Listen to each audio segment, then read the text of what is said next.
Personal question: how did you get to work? I know it's probably a question that comes up a lot, but Corey Taylor from Slipknot, you worked with him on one song, "Jump the Fuck Up." How did you get to work with him? Sure. Fuck yeah. Fucking cool. Fuck. Let's just say fuck for the rest of the interview. But how did you get to work with Corey Taylor? That was how did it happen?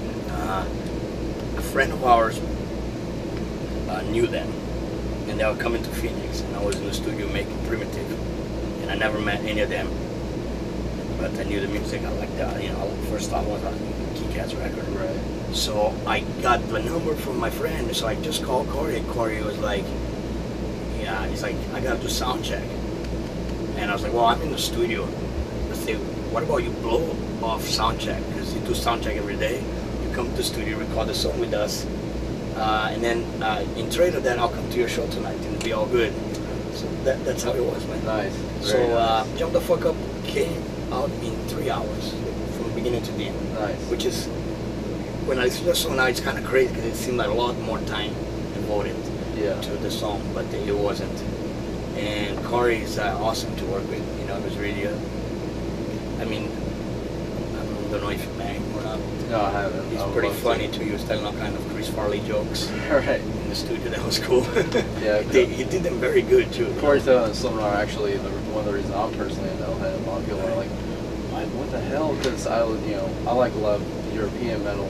Phil can move Orgare for the commercial stuff, but also like 1349, Behemoth. I remember when we finished Jump the Fuck Up, and we listened to the playback, and I never saw anybody, like Corey was actually jumping, like in the studio. all of us are like this, you know, like tired, just finished song.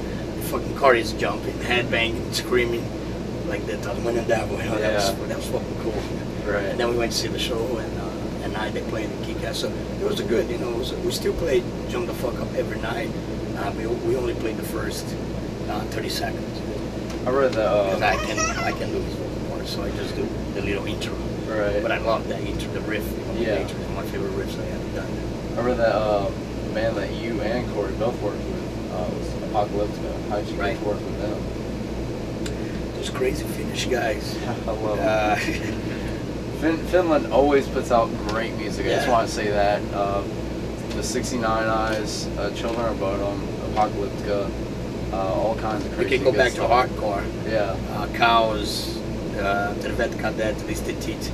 I even used to know the lyrics in Finnish. Right. Shit, man, you know, it was absurd. Nice. But I always like.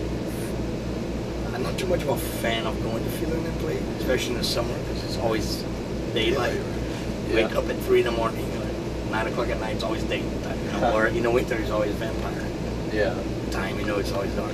But very cool music. And those guys, I don't know, I think I met them in a festival somewhere, and all of a sudden I heard somebody playing fucking Refuse and Resist with cello, and I was like, what the fuck is going on here, you know? So I found out that was Apocalyptica, you know? Right. And then I found out they played an early Sepultura song called Inquisition Symphony, which is from Schizophrenia. Most people don't even know that's a Sepultura song.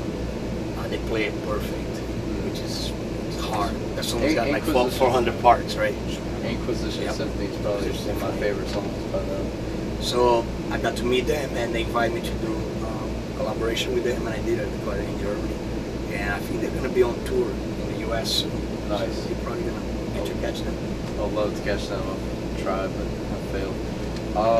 Okay, here's kind of the cheesy part, but this is for a college campus, and the one thing I always love about metal is it's always a bunch of people doing exactly what they wanted to do, and they said, you know, forget everything else. This is what I gotta do. This is what I want to do. What message would you give to the students for who want to go into metal, or just who want to do anything that, you know, maybe their parents don't quite see the logic in it? What would, if you could inspire the youth? Here you go. You know, Marc would be better for that because I made even near high school. I dropped off from like 6th year. Well, you're doing well in for general. yourself. Yeah, I got kicked out of bunch of schools with Igor. We were trouble, like a trouble magnet. So I'm sure Marc like got more school experience, man. If if I said something, it's not gonna be legit. I'm the worst guy to tell you. Stay in school. Authority and whatnot. Hell no. But Mark probably can give some tips. I don't know. I dropped out of college, so I don't know if I'd be good either. Well, go ahead. I mean, it doesn't matter. A lot of prominent people, a lot of successful people dropped out of school. So I mean, just like I said, you guys don't have to. Yeah, no, you know, just follow your dreams. Do what you want to do. That's it. Right. Don't waste your life doing something you don't want to do. Right. Just put everything you got into. The cubicle's not for you. Yeah. Leave the cubicle. Yeah. Do what you want. And I think always practice, because since I met Marc, he always practicing, you know. So it's like you never really stop practicing. Just go, you know. So you're always learning more. You know, I think in music there's always something to learn. You know, you never learn everything. It's impossible, you know. So it's cool to always like find out like how some people did this or did that. I think Soulfly is a good example of that with the world music influence you had.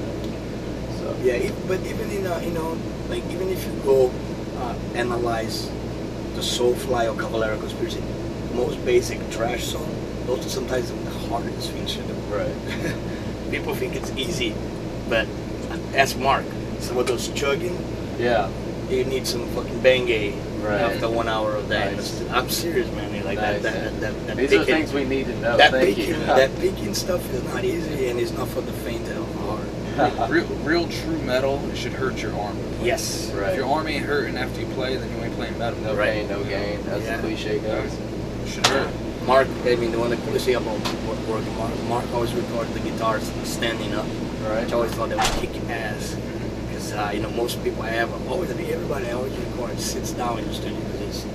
And Marc most of the time is standing up, throwing down, killer for me. Give that real. Sometimes I get even mad at him because he does too much, and then I have to keep up. I'm like, I'm an old man.